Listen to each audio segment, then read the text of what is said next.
Prime Minister's announced that care homes will no longer be allowed to recruit care workers from abroad. The government's closing the visa route that's currently open to people coming into the UK to work in the care sector in an effort to cut back on low-skilled migration. There's a point to discuss as well.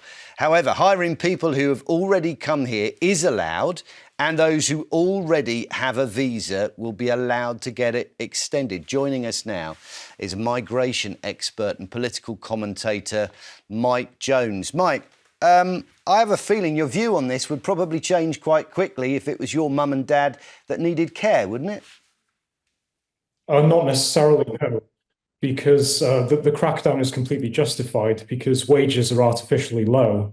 Low wages means high job turnover, lower productivity, and lower productivity means bad care for the elderly. I mean, ultimately, it's a really good decision. It's good for the housing market, infrastructure, the quality of care, and it's good for the domestic labour market as well. So I congratulate Yvette Cooper and the Prime Minister for making this decision. I would imagine this, well, I mean, certainly on record, that a lot of people who work in the care system are saying exactly the opposite, that they're desperately under pressure at the moment, that they are, as you say, underpaid. I understand your argument for that. But actually what they need is more people working in the care system rather than fewer, and it's very hard to source those people.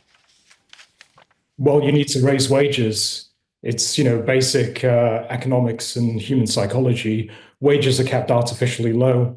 The government doesn't want to stump up enough cash for local authorities. Local authorities don't have enough money to give lucrative contracts to the care homes. And, the private care home companies obviously want to protect their bottom line. So they lobby for more immigration to keep wages as low as possible. So, I welcome this proposal, but the government will have to step in at some point with more cash. But as I say... So carry on, go on. Carry on. But as I say, it's good for the domestic labour market. Wages will rise. Job retention will improve. I mean, job turnover is 30% at the moment. That's completely unacceptable. If you improve job retention, the quality of care goes up. And another thing as well, a lot of these foreign care workers speak in very broken English. And this does have an impact on the quality of care. And one elderly resident actually passed away because her staff could not communicate the severity of her condition to the emergency services. So I completely support the government in this. OK. We have no way of backing that up. But Albie, I mean, care now, a week of care can cost thousands of pounds for people. Rising wages says to me that this very, very expensive resource now for an ageing population is going to get even higher, isn't it? Well, look, first of all, normally I agree with everything that Mike has just said. But the simple fact of the matter is that I have grandparents. I have a grandfather who is looked after by carers. They are foreign carers. I've asked my aunt who lives with him. I think both my grandparents are watching now. Hello, Grandma. Hello, Grandad. But my aunt who lives with him, I asked her, Auntie, have we ever had an English carer for Grandad? And she said, no, I don't think we've ever had an English carer for Grandad, ever. He's had care for years. And the simple fact of the matter is, if you are someone whose family member is being cared for by someone who is a foreign immigrant, it doesn't matter whether or not they're an immigrant or not, there just needs to be someone that's caring. And yes, we can make the argument that we want wages to increase so more British people do it. Yes, I support that. But if we're talking about wages increasing, we're also talking about the cost of that service increasing, and people don't want to pay for services, the price of services to go up, whether or not they're forking out themselves for private carers, or if their council tax is going to go up. So we can talk about all of these things. Let's rise wages like it doesn't have any other consequences whatsoever other than the bottom lines of these private companies. Oh, aren't they so evil? But actually, it means higher costs for consumers as well. So whilst we need to bring immigration down, we do need to also accept that at the moment, with care specifically, I'm not sure I agree with this policy. And there we go, Mike. There's Albie, who typically, if I'm getting what you're saying right, would support this kind of policy. The personal experience is that we need these workers, and there are already thousands of unfilled vacancies. Well, I'm not disparaging the work that the foreign care workers undertook with Albie's relatives. I'm sure they were very empathic and extremely professional in what they did. But you can't base policy on personal anecdotes or family history. You have to I'm basing it on the cost going up and it being more expensive for consumers. I mean, these stories matter as well, Mike. Yes, but you've got to zoom out and look at the bigger picture. Albie talks about costs, but what about the costs of population increase? What about the costs on housing, on rents, on mortgages, on transport? What about the costs on national unity in the long term, which is an intergenerational issue? So there are lots of costs, what economists call externalities, that aren't factored into here. And I think if you want to reduce the costs long term and improve productivity, you need job retention. Okay. You need people to stay in that profession and you need to raise wages. Suzy, it's a Labour policy. You know, you've been part of the Labour framework in the past. You're a Labour supporter. What do you make of it?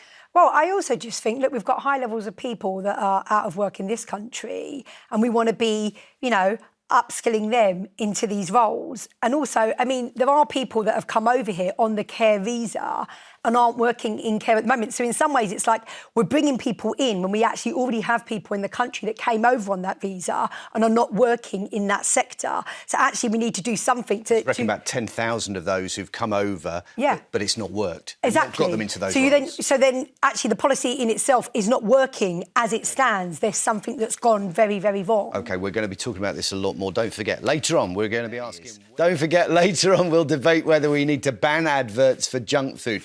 But I want to get straight onto your calls now, whether the government's cracked down on foreign care workers. Do you think that's a good idea? 0207 862 2222. Get your calls in now. Janet is in Norwich. What do you think, Janet? Is this something you have experience of? Do you have a relative who's in care? How does it work for you? Yes, I'm not Janet, I'm Janice. Janice? Janice, yes. Forgive me. I have carers myself. I have MS and I'm bedbound if they don't get me up into my wheelchair. OK. Do you want to name check them? Do you want to say who they are? Are you happy with them? On the whole, they're not too bad, my carer, but the carers I have coming in now, a lot are from Africa and some from India. It's the language barrier. They don't understand front of the ankle. They don't understand put my socks on straight. It's basic knowing what English language is. It's very frustrating for me to keep trying to explain when they don't know. Yeah. And I just wonder how many come over for care and how many do it just to get in the country. I'd say it's quite a tall order. It's quite a big ask, Janice, isn't it? For somebody to come over and look after somebody on a daily basis so they get access to the country. That's a tough job, I think. Would you rather have that language barrier, or would you rather that maybe they didn't come in because nobody could be found? Which of those would you take?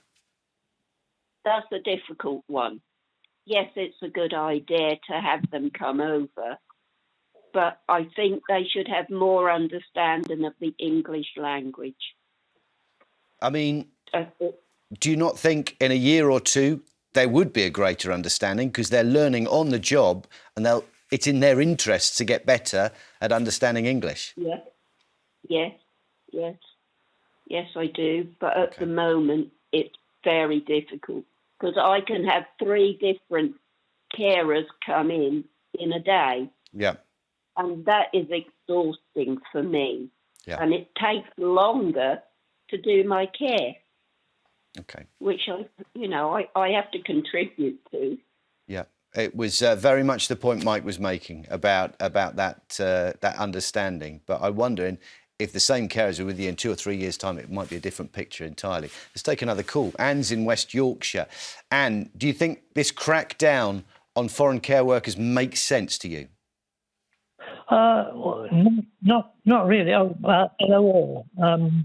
I find it very strange. I mean, I used to run a care home up until 2003, a local one in Home Firth, we never had to almost never had to go out of the valley looking for people to work for us. In fact, most people worked until they retired themselves, or many, many years. I can't understand what's changed now. The only thing I can think of is that in those days we used to look after not just the carers, not just the cared for, but also the carers themselves. I mean, we'd always try to pay at least a little bit more than the minimum wage and look after them and offer them opportunities to maybe do NVQs and so on and improve their knowledge. We had a great time then, and I was so sorry to eventually have to retire and stop doing it. Mike, from what Anne's saying, what's changed she's saying 22 years, 2003.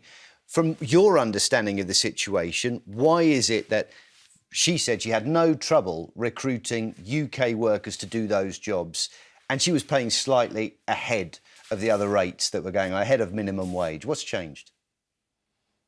Well, I mean, most of the wages are slightly ahead of minimum wage, but not by enough. I mean, what's changed essentially are cuts to local authority budgets. And obviously, most care work is provided by the private sector, but the private sector relies on local government contracts. The private sector can't just rely on self-funded residents. So with those cuts means less lucrative contracts, and obviously they can't provide competitive wages, which is why, the care homes and the local authorities are lobbying for higher levels of immigration. But, the solution to this is more funding for local governments. You could hypothecate it, ring fence the funding, pay more competitive wages, and you can attract sufficient workers from the domestic population. Does that sound right to you, Suzy, that actually what we're talking about is a funding problem, not an immigration problem here?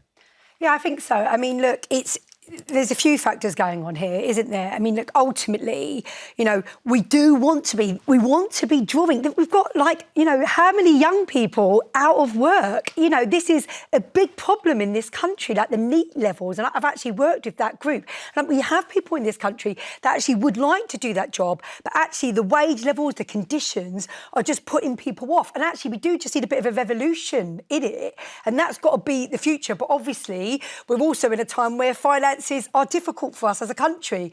But I think that's kind of the hope. The hope is that we're not borrowing labour from elsewhere, but actually we're upskilling and we're investing in people, in young people and getting them those NVQs, as was just said. Is there a stigma attached to care work now, Albie? When you Yeah, look at these jobs and actually say, those are jobs that people from overseas do, therefore I will not do that job? I don't know that it's necessarily people thinking those are jobs that people from overseas do. People just think those are jobs that I don't want to do. I think younger people, and maybe British people more broadly, have a very different sort of sense of the type of work they want to do. They don't want to do what they might class as menial jobs. So we've got to import labour from overseas to do it. And I think it's fine to talk about a need for more funding, but how do we fund things? How do local authorities fund things? Through taxation. And then we often have conversations on this show about council tax going up, and no one wants to pay any more council tax.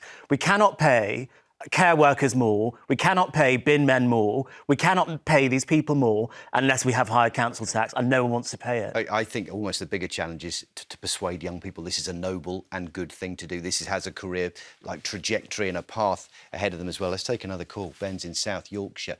What do you think of this crackdown on foreign care workers, Ben?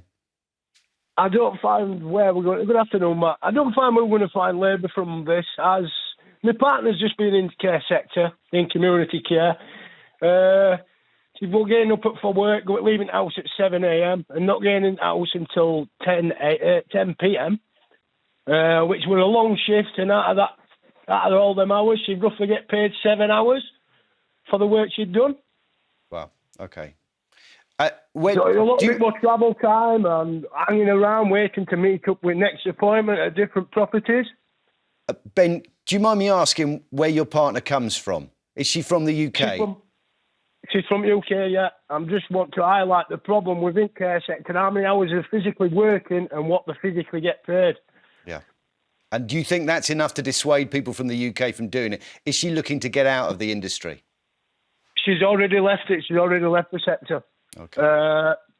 for going out at 7 and then coming back in at 10 at night and getting paid for 7 hours, it's no good to no one, to be honest. Yeah. Well, listen, give her our love and thank her for the work that she's doing. And that goes out to all care workers out there who are doing amazing jobs. Thank you for all your calls. Thank you to Mike Jones for joining us as well today. But we're going to move on now and get into our next topic. Do we need to...